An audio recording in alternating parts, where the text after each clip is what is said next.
Pursuit of excellence, and other achievement-oriented behaviors that really are essential for success in the workplace. But addition, many female athletes display an assuredness, a high level of self-esteem, and a spirit of confidence in everything that they do as they progress through life. Most athletes that I've known are strong, competent, active, assertive, and successful women. And that is the real power of sport. Since I started teaching and coaching over 45 years ago, I have seen innumerable young women totally transformed through sport and activity. I chose my career because I loved sport.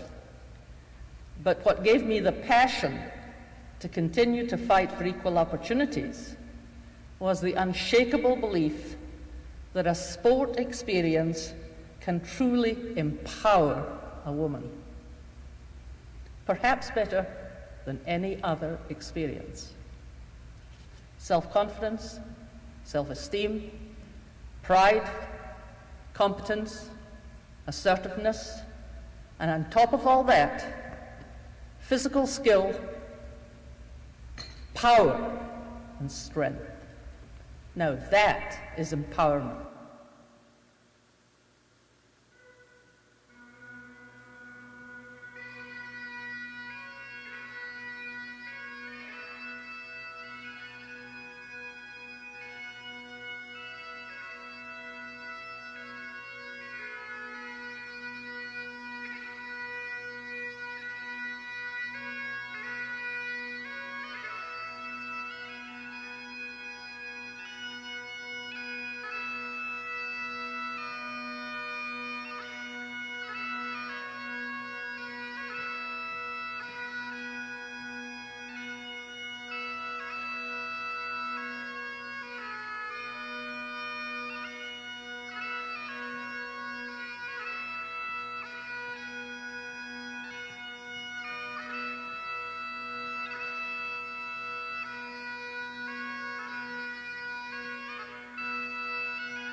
Hello, everyone.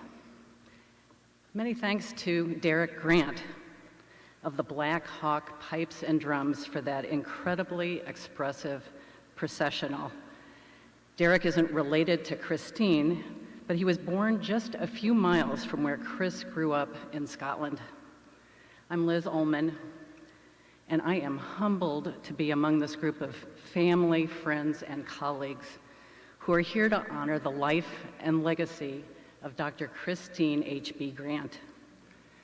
I met Dr. Grant just 3 months after Title IX was passed in 1972, 50 years ago. I was a field hockey player and was among the first women to enjoy actual intercollegiate status. Of course, back then, it mostly meant that we didn't have to share uniforms with the volleyball team. But still, it was an important first step, and we knew it was historic. In the decades of my association with Christine, I knew her as a coach, an instructor, a professor, a mentor, and a colleague. I know many of you here were equally inspired by her. But her love for field hockey put those of us who played that sport in a separate and an especially devoted category. We were certain that the HB in her name stood for hockey ball. Many of you know that Chris Grant came to Iowa in 1969. Those were heady times, demanding revolution in so many aspects of our society.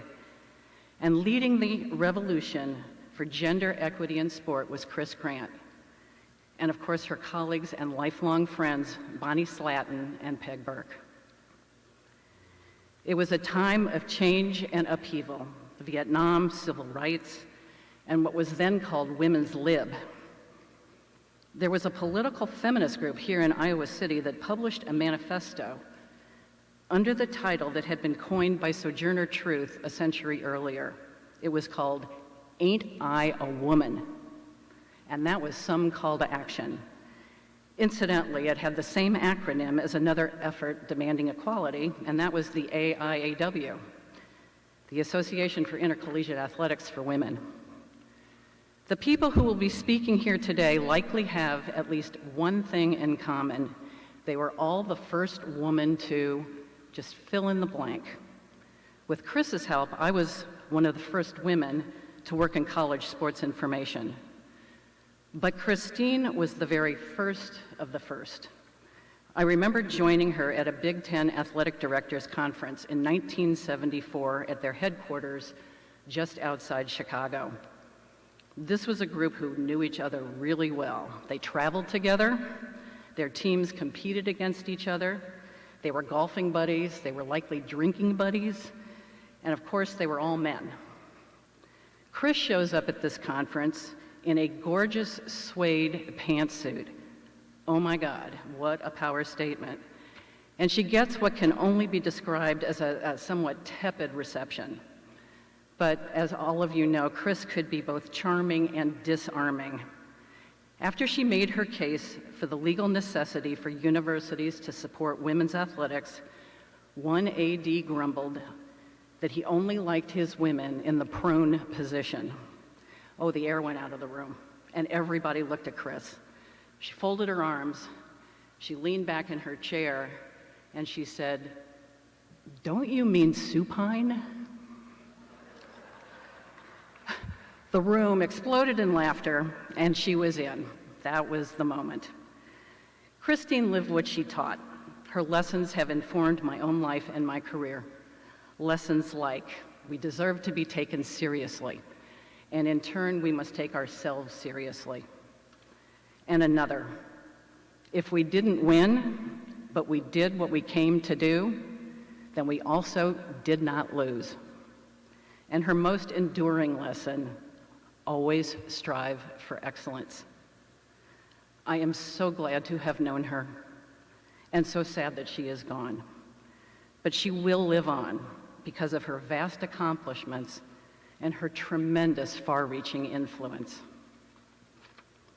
Our first speaker today is the 22nd president of this university that is 175 years old. 20 years ago, Iowa was the first school in the Big Ten to name a woman as president. This year, 5 schools in our conference are headed by women. With a background in communications and journalism, Barbara Wilson, I'm sure, has her own stories about being among the first in her profession. I'm delighted to welcome President Barbara Wilson.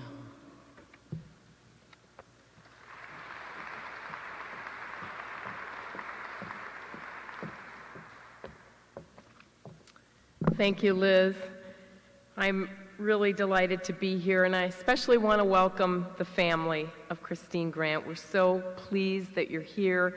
We know many of you have traveled. It's very special for us to have you here, so thank you very much. And thanks, too, for all of you who have shown up today on a Sunday afternoon when it's sunny and beautiful outside and you've decided to come indoors into Carver to spend some time thinking about and honoring a great woman from the University of Iowa. Dr. Grant had an enormous impact on our campus, as well as on women's sports and gender equity nationally. The University of Iowa is very grateful that this true pioneer enhanced our institution and indeed our society. Not only was she a legendary leader on our campus, but she was an Iowa alum, something we're also very proud of. She received her bachelor's degree in physical education in 1969, her master's in 1970, and a PhD in sports administration in 1974. We were fortunate to benefit from her talent in implementing Title IX on our campus, as well as her expertise and advocacy for gender equity throughout her career and after her retirement. Under Dr. Grant's leadership as Women's Athletic Director, Hawkeye programs soared. We won 27 Big Ten championships during her time in that role, 27. This included the Iowa women's basketball team advancing to the 1993 NCAA Final Four. It included the Iowa field hockey winning the NCAA championship game in 1986, and then having a total of 12 Final Four appearances. Just think about that. Her national influence is incomparable. She was a founding member of the Association of Intercollegiate Athletics for Women, serving also as its president. She was a board of directors member and president of the National Association of Collegiate Women Athletic Administrators. She was a leader on many NCAA and Big Ten committees and initiatives. Today, female student athletes across our campus, and I would argue throughout the country, fully enjoy athletic competition and an excellent education thanks to Christine's pioneering work and often difficult work in her various roles. The entirety of intercollegiate athletics across campus and this nation is all the better thanks to her legacy. I was really fortunate to be able to meet Christine last November. She invited me to come out to the birdhouse for a special session with her, and I had no idea what to expect. I was honored to be asked, and I went out to the house and sat by her bedside. And true to form, she did not want to talk about herself. She wanted to talk about the University of Iowa, how fabulous it was, how lucky I was to be not the first woman president, not the second woman president, but the third woman president at this fabulous university. Yeah, that's worth clapping for. She told me in no uncertain terms that this was the best institution I could have landed a presidency at, and I think she's right. And she reminded me of the importance of thinking about gender in everything that I do as a leader. And I told her I will do that. I promised her that at that afternoon at her bedside. I'll never forget that moment. I felt honored to be there, and I have to tell you, it was probably one of the signature events of my first year as president. So thanks to Christine Grant, to everything she stood for, to everything she fought for, to everything that she leaves us here at the University of Iowa. Thank you.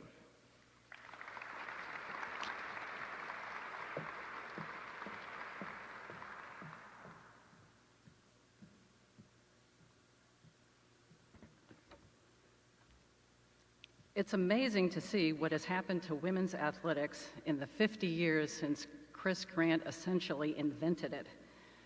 The very first paid coach for Iowa women's athletics was hired in 1974.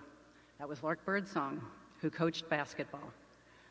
Lark came into an Iowa program that didn't have a dedicated court to play on. She had to schedule around recreational leagues in the field house. There were no locker rooms, no scholarships, and almost no money for recruiting.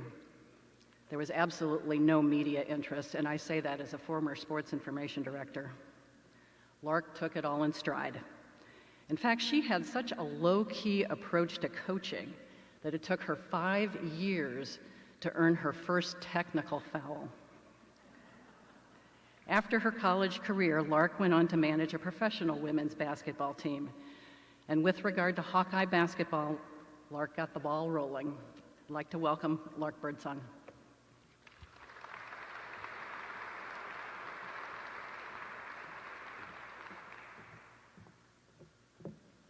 Thank you, Liz, and the folks who organized the memorial. The people of Iowa are so deep in my heart today, and I thank you for having me with you today. Mostly, we were friends. I knew Christine for over 45 years, and it's from a friend's perspective that I share a few stories of Christine H.B. Grant with you today. Above all, Christine was a Scot. Born in Scotland to her mom and pop, Jean and Donald, she had two brothers, Alec and Hugh, with Christine in the middle. Alec has passed, and Hugh and his partner are in Scotland today, and Lisa, Donald, Stephanie, and their families, and Andrea are here today with us. They are her nieces and nephews. Her other nephew, Christopher, is in Scotland. Christine's American family was Peggy Burke and Bonnie Slatton, and many of Peggy Burke's and Bonnie Slatton's family are here today as well. Now, about that HB that Liz mentioned, contrary to what she said, the real meaning behind HB was revealed by one of my players. It stood for honey bun. My daughter Nicole and I stayed with Mom and Pop in Scotland in the mid-'80s. We had a wonderful visit with them and Hugh and his family.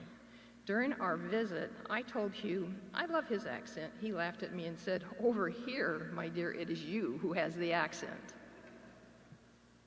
Alec, Hugh, and Christine were pranksters, regularly outdoing one another. In one story, Alec was bringing his soon-to-be fiancé and wife home to meet the family. He told the family in no uncertain terms, she does not speak a word of English. You better brush up on your German. True to form, she did.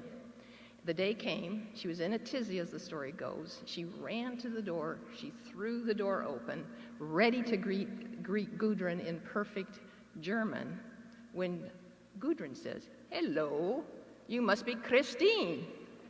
She had been pranked. Jean and Donald encouraged Alec, Christine, and Hugh to express opinions freely. Many lively discussions took place. The civil discourse continued in America when Hugh visited with Peggy Burke and many others who are smiling right now, remembering these civil conversations with Christine. The Grant family enjoyed humble beginnings, being born and growing up in a building that housed 8 other families.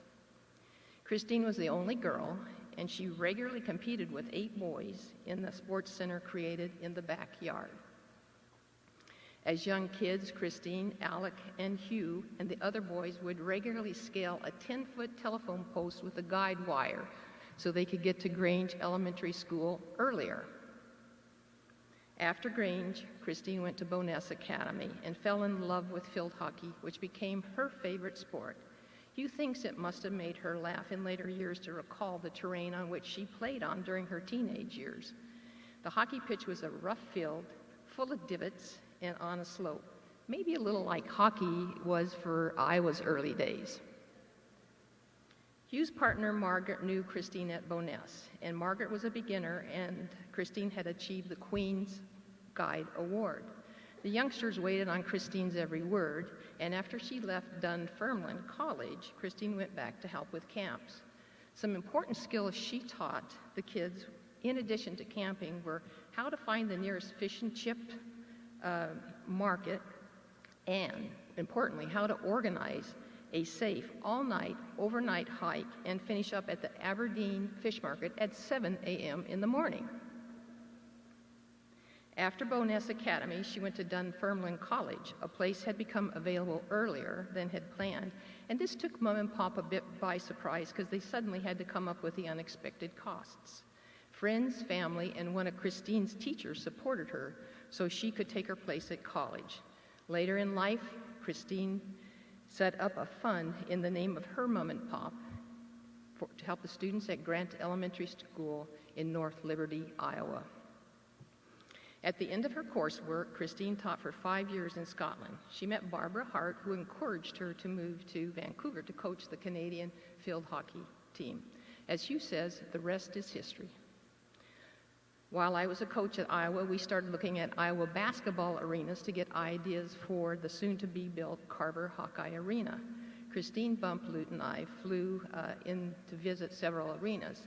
And the airplane was a small plane from the University of Iowa, and we were going over the Grand Canyon, and the pilot looked back and gleefully said, "Would you like to go into the canyon?" All of us did, but Christine. She had white-knuckle grip in her seat, closed her eyes, and made it through the canyon. Flying was not her favorite thing. Peg tells of a time when she was gone and Christine hired a crew to pick up some free bricks and pavers after the Ira River flooded to build a surprise garden bed for her. When Bonnie, Christine, and Peg went to Coronado Island and Christine saw the bridge that she would travel over from San Diego, Christine said, "I'm not going over that bridge." Airplanes and heights were still not her favorite thing. Bonnie said she did make it over the bridge. Christine rescued dogs, and her last one was Pepper, who had been left outside for 4 years in the cold Iowa winters and hot summers. Pepper never had a cold day again once Christine took her into her home in love. Now this is a good one. Christine lived on Lake McBride and had a dock and a boat. On more than one occasion, on a bright sunny day, she'd go down to the dock to go boating, only to find no boat. It had sunk to the bottom again. After retiring, Christine resumed piano lessons. I have one video of her playing Wish Upon a Star that's so perfect to listen to now. We knew each other's moms, and when I lost my mom last year, we spoke about how the missing of our moms never stops. When I came to Iowa to participate in the Pigment Triathlon, Christine, Peg, and Bon were there cheering me on. They supported me whether my life was in transition or settled.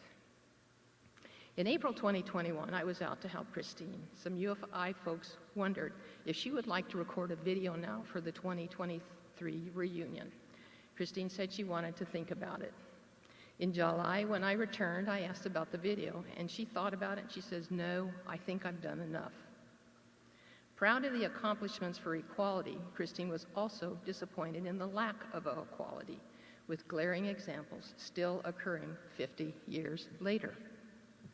With Christine in mind, I asked people in positions of decisions, please open to what it feels like if you were not being treated equally, and provide the resources, policies, words, images, and support to make a change to equality. Equality does not subtract, it adds. In Christine's last years, when her body failed her, she had a tremendous amount of perseverance and love for life. She was engaged and wanted to live, even being confined. With her body failing her, she took care of people, gave love, advice, and hope to many while confined to her bed, and yes, she still provided civil discourse. Christine's fuel for life was her Scottish family, Peggy Burke and Bonnie Slatton.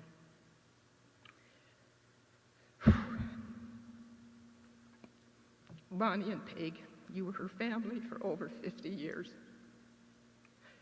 For all those years, you three had fun, traveled together, advocated for equality, kept up the civil conversations, and gave unwavering love and support to each other. Christine loved you too dearly and was eternally grateful to you. To the Grants, Christine loved you immensely. She so enjoyed your many visits, calls, and the love you gave her. She was so proud of all of you.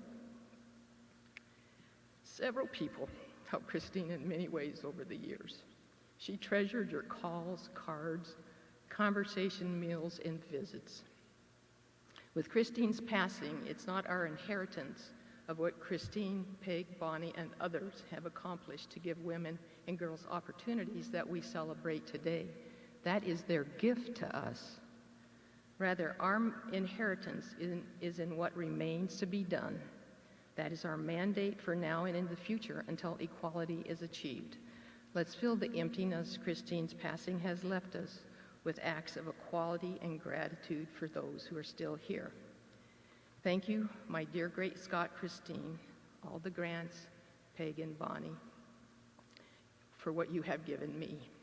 My gratitude, love, and respect for all of you is deep and eternal. In saying goodbye to Christy, I paraphrase Winnie the Pooh. How lucky am I to have someone I know and love who is so hard to say goodbye to.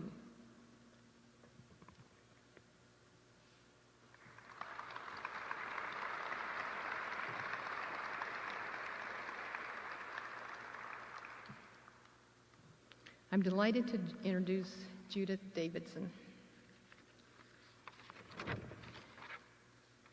Judith was Iowa's field hockey coach from 1978 to 1987, and she built the foundation for our field hockey program's excellence today.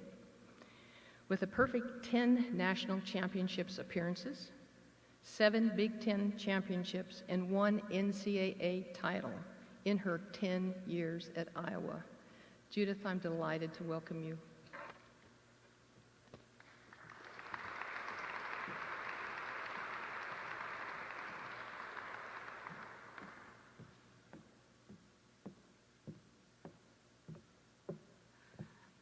Hello, everyone.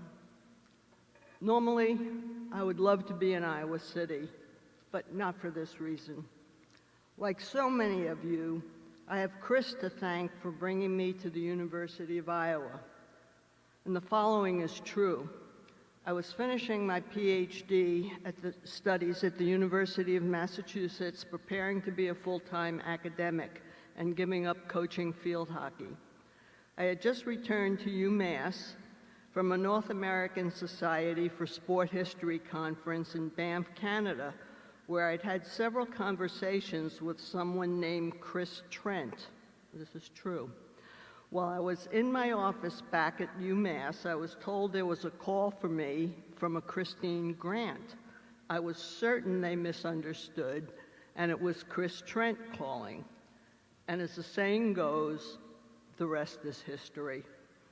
To be perfectly honest, Chris was in desperate need of a field hockey coach. She would have hired anyone.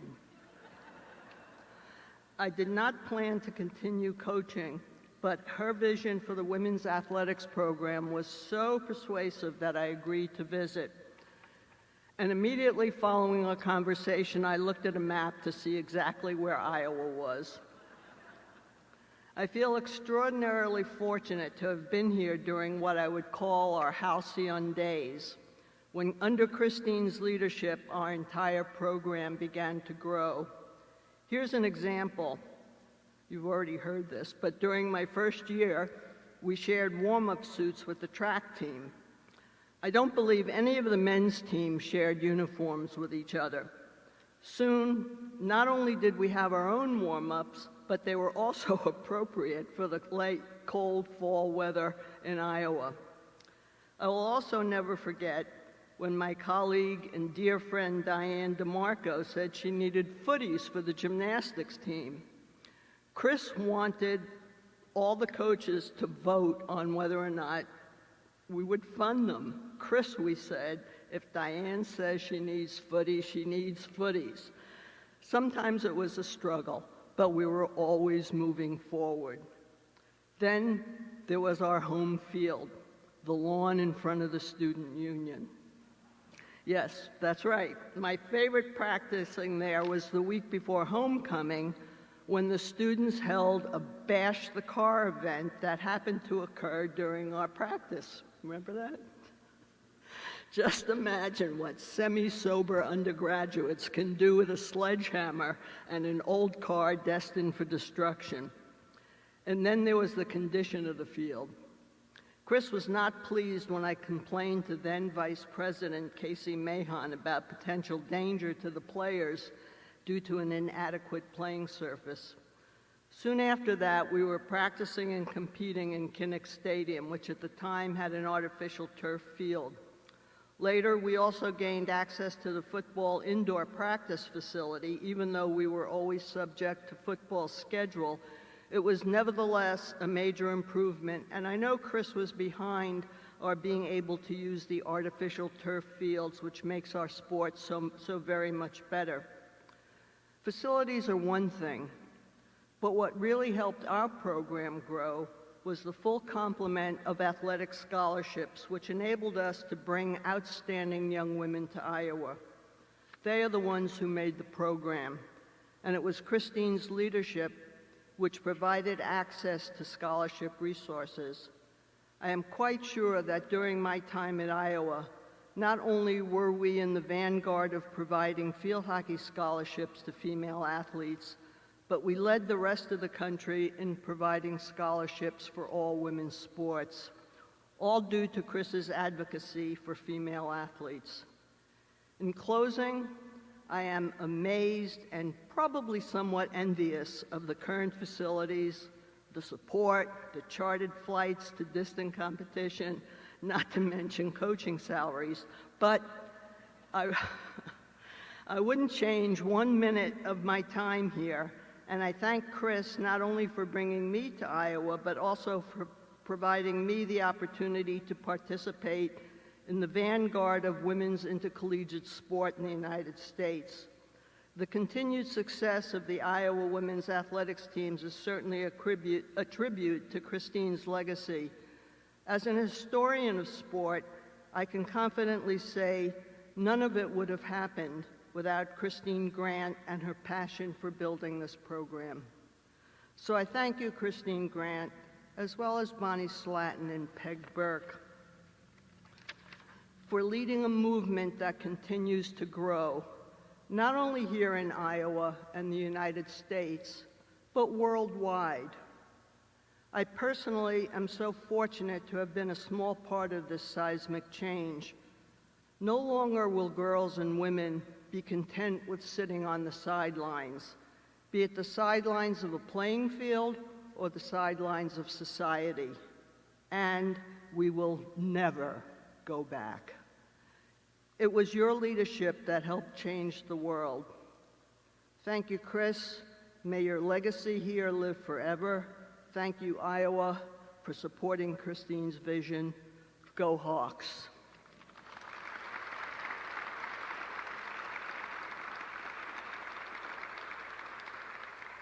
Now I'd like to, we have a short video about Grant Elementary School and Jamie Brand. Jamie was a basketball letter winner for head coach Lisa Bluter from 2010 to 2013, and is now the women's basketball coach for Liberty High School and a 5th grade teacher at Christine Grant Elementary School, both in the Iowa City Community School District. Please welcome Jamie Brand.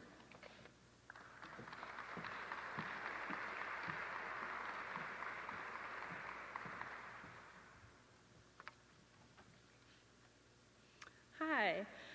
As I was introduced, my name is Jamie Brandt. Some of you may recognize me a little more by Jamie Printy. That was my maiden name when I was here at the university. First of all, I would just like to thank everyone for allowing me today to speak and share my thoughts on Dr. Christine Grant. When I think about my own life and how grateful I am for the opportunities that I have been given, Dr. Christine Grant's name comes to my mind immediately. Growing up, I always dreamed of playing basketball at the University of Iowa. I lived and breathed basketball, black and gold. Dr. Grant was the reason that I was able to live out that dream. The way that she fought for women's sports, not only at our university, but as a whole, was remarkable. I was able to have an impact on younger kids, meet the best teammates, and play for the future Hall of Fame coach, Coach Bluter. And travel so many places because of Dr. Grant's work with Title IX. I am forever grateful for her knowledge, her fight, and her persistence. I remember the first time I was able to meet Dr. Grant. She came after practice and talked with our team in the locker room. It was a privilege to listen to her speak about her own life and the accomplishments that she had.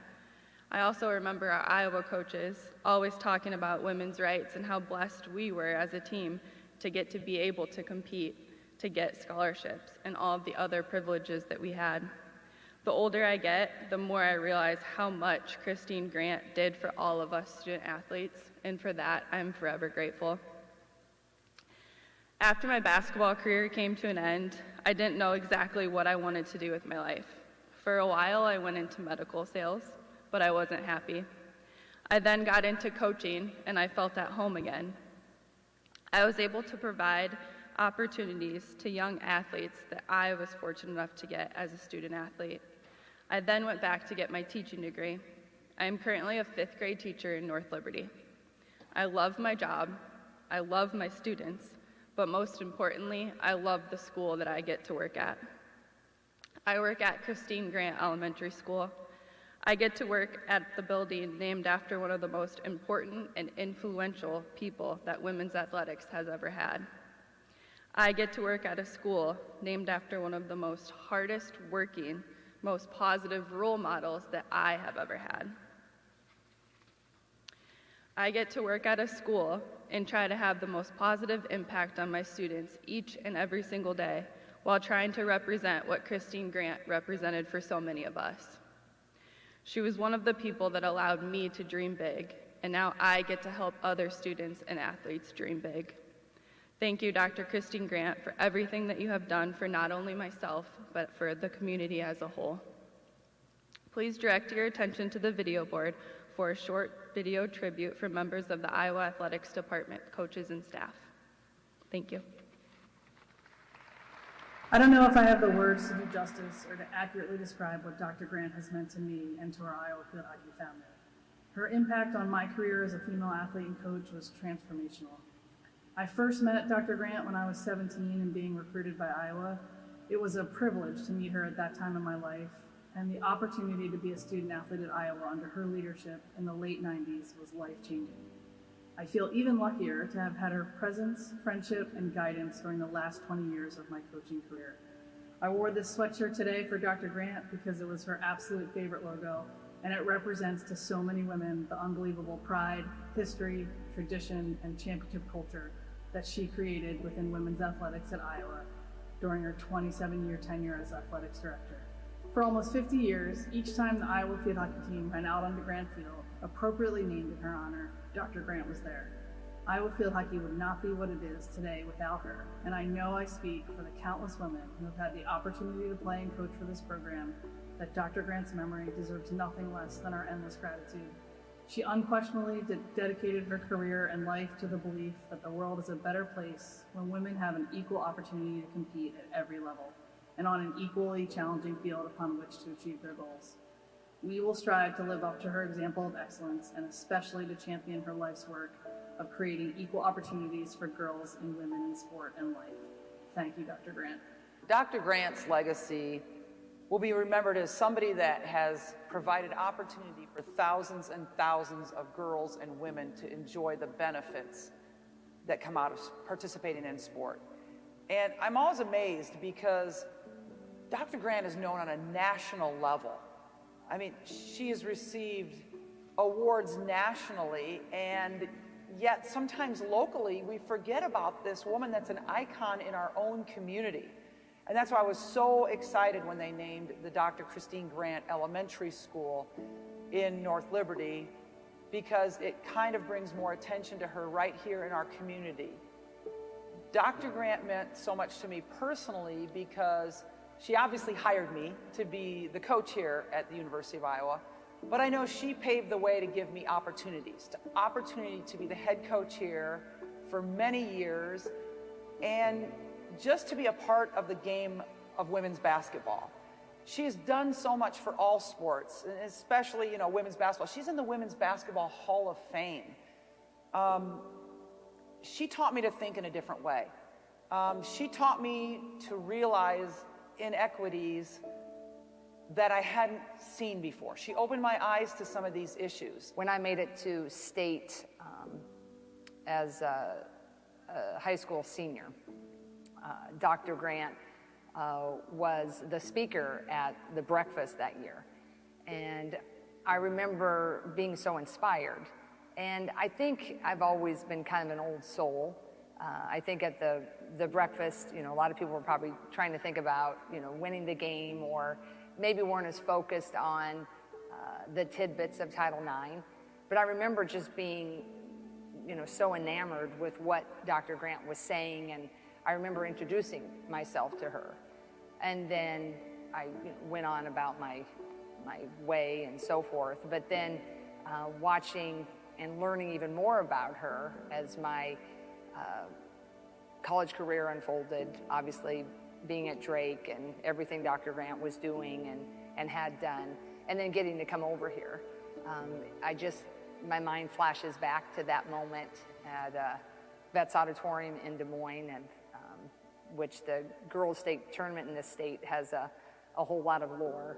And then meeting the woman who was responsible for so much nationally at that event, and not really knowing how that was all going to intersect later, was really another really neat moment.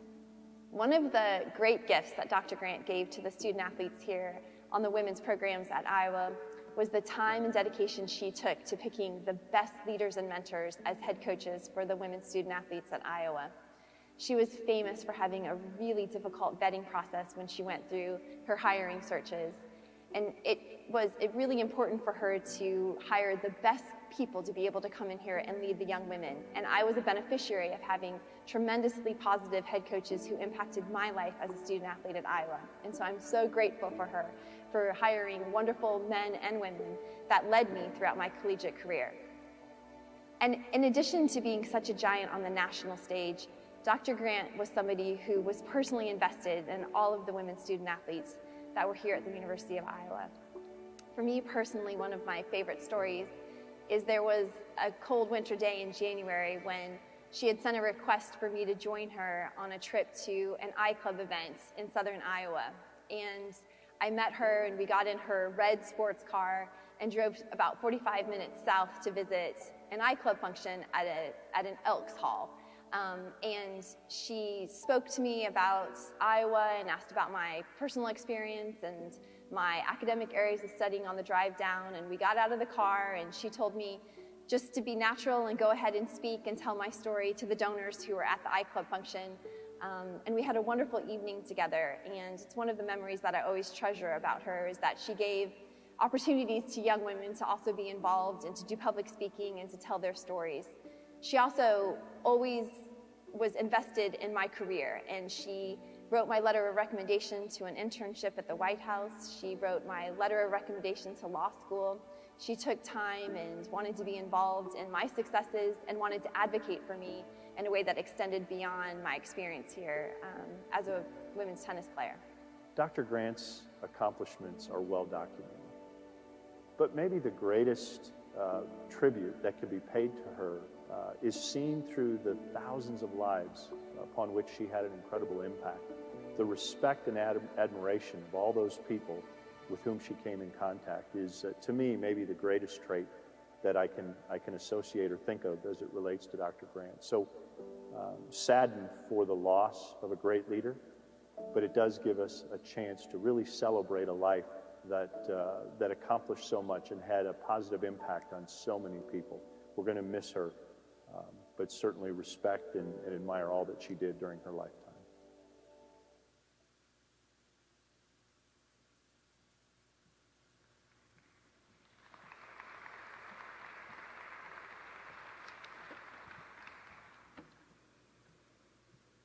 In 31 years as head coach, Gail Blevins compiled an amazing win-loss record. At the time of her retirement, Gail was the second winningest coach in NCAA Division I history. She never had a losing season, working at both Iowa and Indiana universities.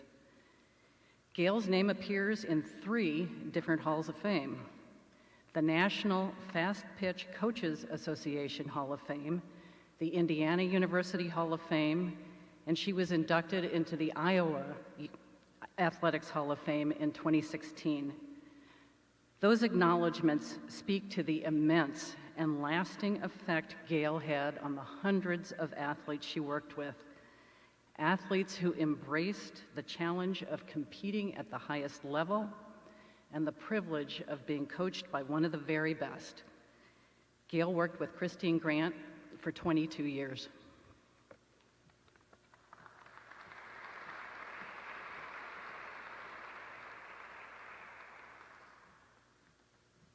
Thank you, Liz. First, to Christine's family, many of whom are present here today. Thank you for sharing Christine with all of us. I know she made a huge sacrifice being so far away from Scotland, yet she did so knowing she could make a huge difference in the lives of girls and women across the U.S. Christine shared stories of her family with many of us. I can remember one time talking about her mother continuing to live in her two-story home because climbing the stairs was the best way to stay in good shape. Those around Christine know she never lost her Scottish accent. In fact, Vivian Stringer thought she had a speech problem the first time she heard Christine talk about her schedule. Christine was the consummate educator. Nothing was of greater importance to her, and I can give you several examples. During the time that Angie Lee was an assistant for Vivian Stringer, Angie had to take a professional speaking class taught by Christine. And one of the requirements of the class was to speak extemporaneously in front of a large gathering. Well, in 1993, the women's basketball team advanced to the Final Four. And upon returning to campus, a large rally was waiting for them at Carver Hawkeye. Christine thanked all for coming, and before she introduced Vivian, she asked Angie, "Would you please come up and say a few words to your fans?" Angie had no idea this was going to happen. I asked her what she said, and she said, I really can't remember, but I did close with the classic, "Go Hawks." As I was going through the interview process for the Iowa job, and before I made a decision to come, Christine talked with me as if she knew I was not coming. And the thing she did was she advised me to not settle. That was with regard to support, finances, everything, to not settle. All who knew Christine know she did not settle. I came to Iowa because I wanted to know firsthand what it was like to have her as my boss. And I'm so thankful for that decision, and I never regretted it. I did not settle. As a young head coach, my first year at Iowa, I remember walking into her room with a problem within the program. She listened attentively to what I had to share, and when I finished, she said, "And what is your solution?" I hadn't walked in with any solution. So she sent me back out to think about what I felt should be done, and then to come back and see her. I realized right then how much Christine valued all of our ideas regarding the program. And in my opinion, this is what enabled her to build such a powerful department.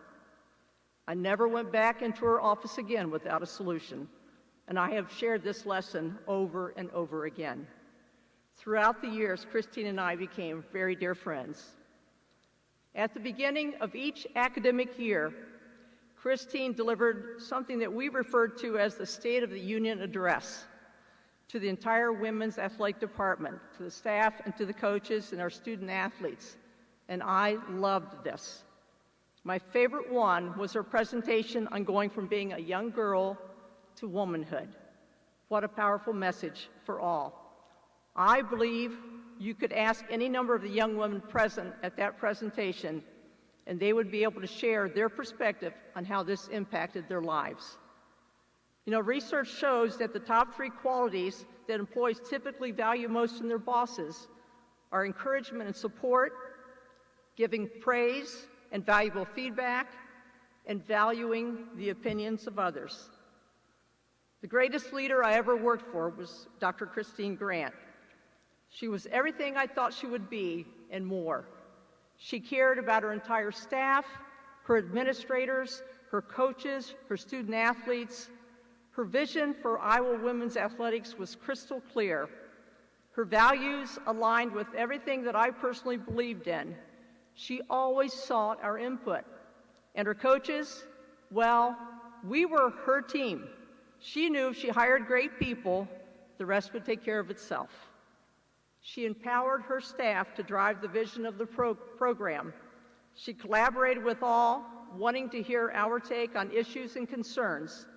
Even when she was confined to her bed at her home in her last year of her life, and during her time at the Birdhouse, when Diane Thomason, Ann Lawver, and I visited her on numerous occasions, Christine would continue to brainstorm, even then, on building a great celebration of women's athletics for the 50-year anniversary. That's pretty impressive. And so I finished with this quote about roots and wings. There are only two lasting bequests we can hope to give to our children. One of these is roots, and the other is wings. For all the young women, staff, and coaches who were fortunate enough to be here during Christine's tenure, our roots were established here at Iowa. We all worked on strengthening those every day. And the wings, they represent what has happened with all of us, with these young women as they entered into their lives following their time at Iowa. Christine's legacy lives on in so many people, in all they have impacted and all they have done. Christine, may we honor you by continuing to be your voice, your model of concern for all. We love you, Christine, and we miss you. Thank you.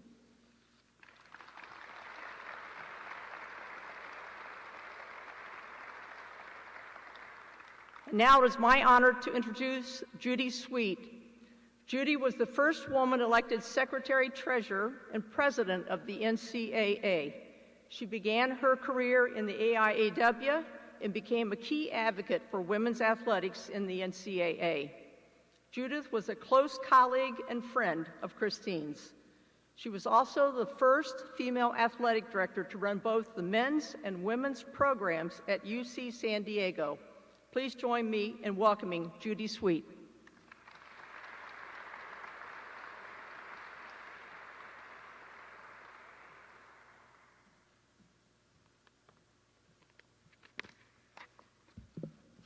Thank you, Gail. Good afternoon. It's truly an honor to have the opportunity to add to the wonderful comments already shared about Christine. First, my sincere condolences to Christine's family. She always lit up when she spoke of you, and especially when you visited Iowa or she visited across the pond. And to Bonnie and Peg, no one could ask for better friends or a more powerful threesome. And to the coaches and staff who had the privilege to work with Christine, she was so proud of all of you. I've had an opportunity to think about Christine for a long time and the impact that she's had on so many of us, not just in this venue, but throughout the country and across the border and pond. An unlimited list of words came to mind, which kept growing, including many that you have heard from others, but they are worth repeating. I suspect most of us can visualize her with some or all of these descriptives: educator, role model, mentor, leader, advocate, passionate, persistent, vigilant, determined, wise, articulate, focused, strong-willed, professional, committed, supportive, difference maker, value-driven, socially aware and compelled to action, respected, kind, compassionate, confident, adventurous, and more about that later, fun, friend, sister, aunt, our hero, and our North Star. I sense that Christine is listening, a little bit humbled and maybe embarrassed, but smiling down at her many friends gathered today. So these next comments are directed to Christine. Dear Christine, I think of you often and the impact that you have had on my life and that of so many others, most likely in the thousands. I recall sitting in the back of the room early in my career at AIAW conventions and being in awe of your eloquent, passionate, and persuasive speeches. And the same was true when you participated in NCA conventions. I loved seeing you approach the microphone because I knew you would bring the proper perspective to the debates. You were the voice of reason with passion, and you delivered the knockout punch.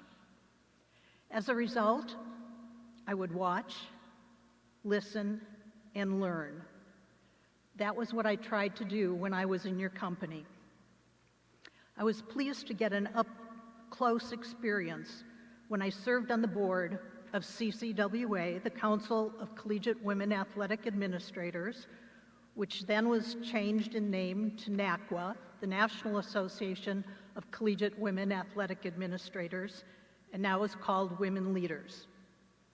You were president in 1987, and I was thrilled to continue that opportunity when I had the honor of serving on various committees with you, fighting for Title IX and participating in NACWA, Alliance of Women Coaches, and various other programs, where the dynamic duo of you and Charlotte West captivated the audience with your history and Title IX presentations.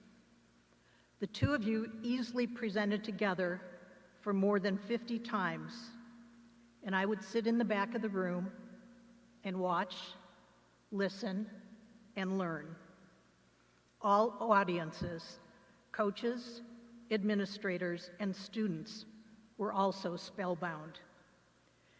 It was in conjunction with a Title IX hearing in 2003 in downtown San Diego that I saw your adventurous side. After we concluded the morning hearings, I kept asking, "Where's Christine?" You showed up late in the afternoon after venturing solo across the border to Tijuana with your prize purchases in hand and very proud of the bargains you negotiated. When I offered that it's not a very safe thing to do, her response was, "It was lovely." It was extra special for me when you and Bonnie visited my home in San Diego. I have some wonderful photos and memories of the time we shared. While Bonnie quickly understood the dress code of California casual, it took you a few days to break out of your stylish pantsuits. Loved seeing you relaxed. All of this to say how grateful I am for all you've done to enhance my life and that of your many other fans. You have made a difference in so many ways and set the bar high. We all love you. And finally, I know you like to go to performances at the university, so I'd like to paraphrase from the song For Good from the musical Wicked, which captures so well Christine's impact. I've heard it said that people come into our lives for a reason, bringing something we must learn. And we are led to those who help us most to grow. So let me say, so much of us is made of what we learned from you. You'll be with us like a handprint on our hearts because we knew you. We have been changed for the better. Thank you, Christine. And now I have the honor of introducing Amy Wilson, the last graduate student of Christine's and one of the best. Amy received her PhD in sports studies from the University of Iowa in 2013 and is currently Managing Director of Inclusion at the NCAA. Whenever I would speak with Christine, she would ask, "How is Amy?" Christine, I can assure you that Amy is carrying on your legacy with the wisdom and passion that she learned from you. Please welcome Amy Wilson.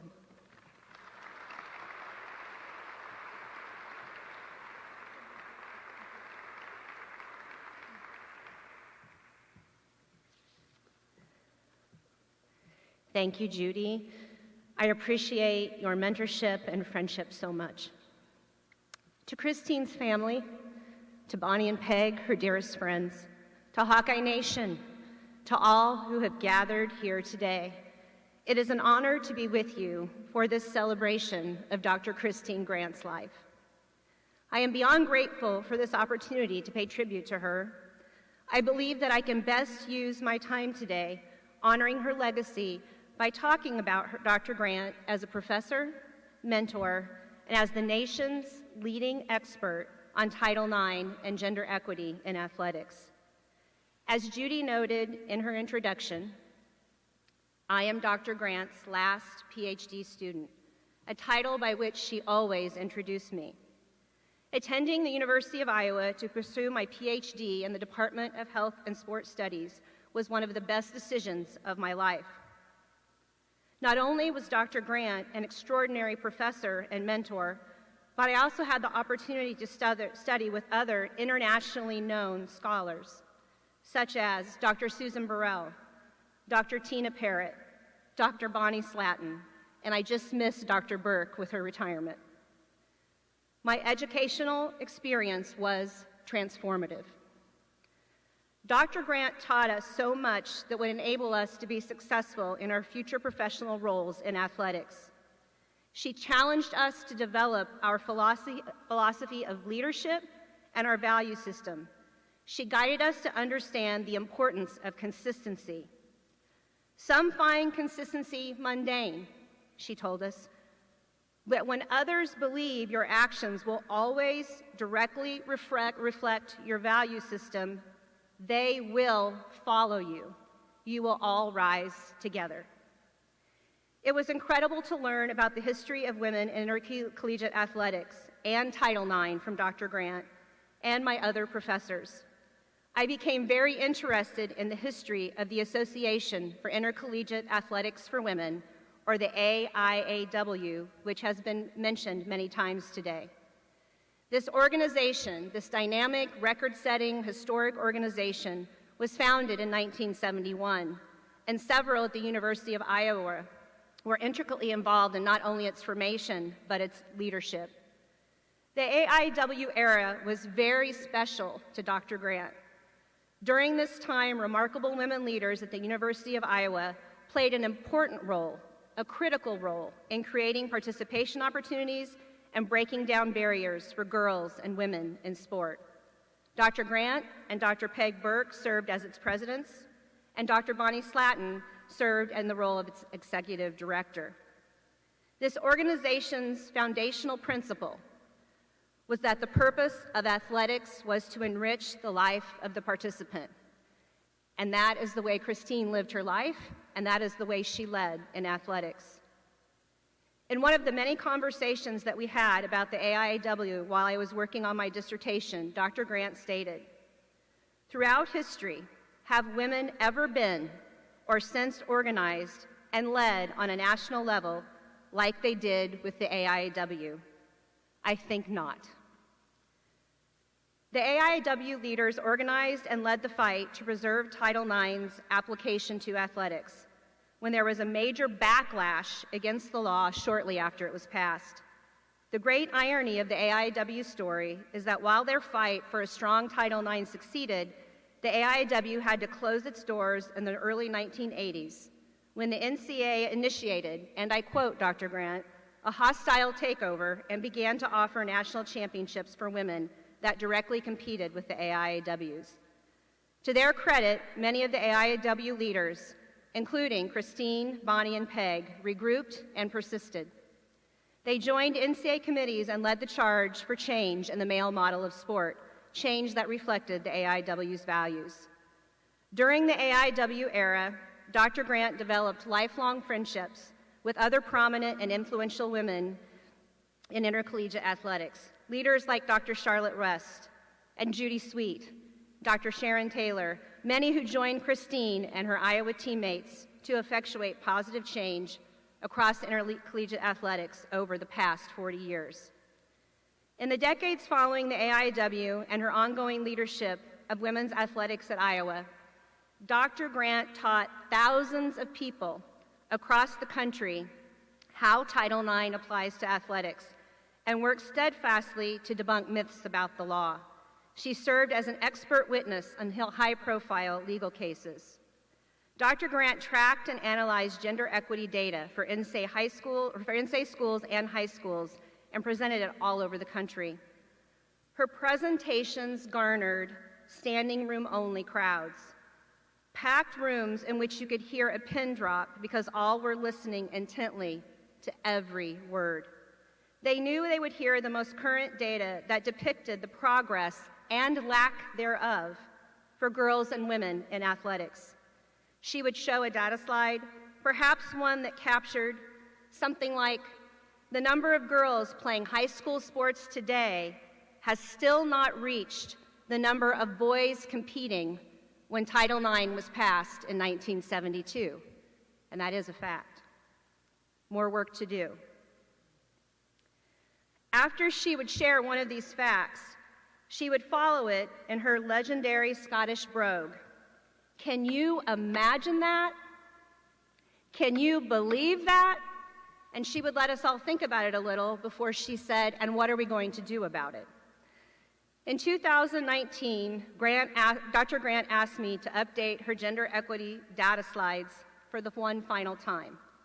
Next month, as we commemorate the 50th anniversary of Title IX, I will publish a report that features participation opportunities, allocation of resources, and leadership data for intercollegiate athletics through the lens of both gender and race and ethnicity. Dr. Grant's data. It will be dedicated to her. When I reflect on Dr. Grant's impact on gender equity in athletics, I think of the words of the late Supreme Court Justice Ruth Bader Ginsburg. Fight for the things you care about, but do it in a way that will lead others to join you. We are with you, Dr. Grant. We owe you so much, and we will continue to fight for equity. We honor you today and always. For the remainder of my life, the title that will bring me the most joy and fulfillment and that will guide my life's work is being Dr. Grant's last PhD student. Thank you.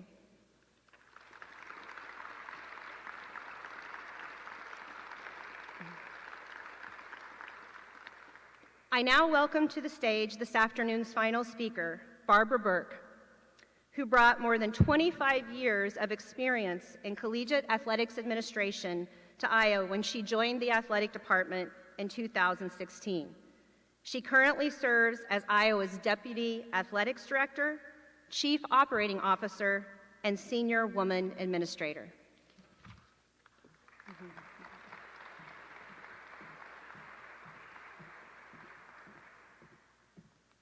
Thank you, Amy, and thanks to all of you for joining us here today and all of our special guests that came in to honor and celebrate with Dr. Grant. Also, on behalf of President Wilson and Director Barta, I want to say thank you to the Grant family for being here today. Obviously, you've heard so many positive comments and the impact that she has made on so many individuals. Her commitment and her work with regards to Title IX is unparalleled, so please accept our condolences on your loss, and to echo Coach Blevins, thank you for sharing her with us. Just an amazing woman. Without question, I recognize Dr. Grant's legacy, her work, and I stand before you today as a product of her legacy and her work. Without her and others like Peg and Bonnie, Judy, and others that I won't go on to mention today. Without them, I know the opportunities just would not be there for women today as they are. So thank you to her and all the other women that have come before.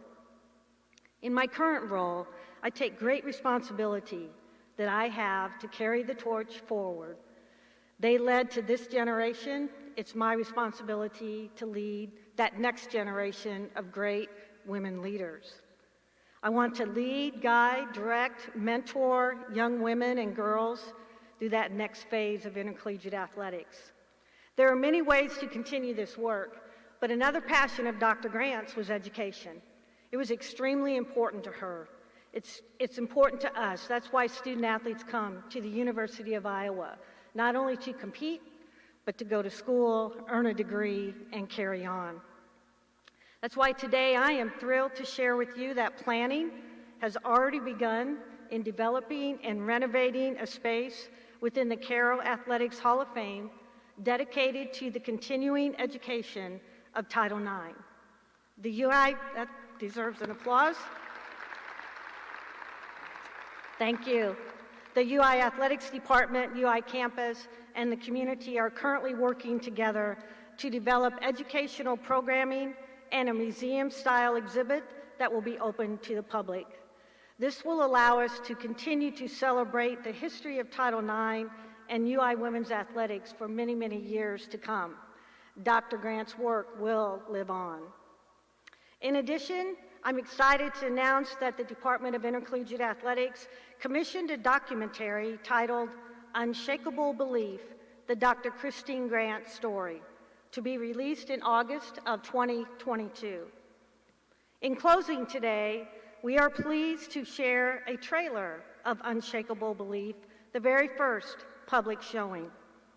At the conclusion of this video today, I would ask that you all rise as the family and guest speakers will exit the arena. The family invites you to join them in Feller Club, which is located in the north entrance lobby here in Carver Hawkeye Arena. Please share with the family in fellowship, reflection, and light refreshments. Again, we can't thank you all enough for joining us today as we honor the life and legacy of Dr. Christine Grant. And now, Unshakable Belief.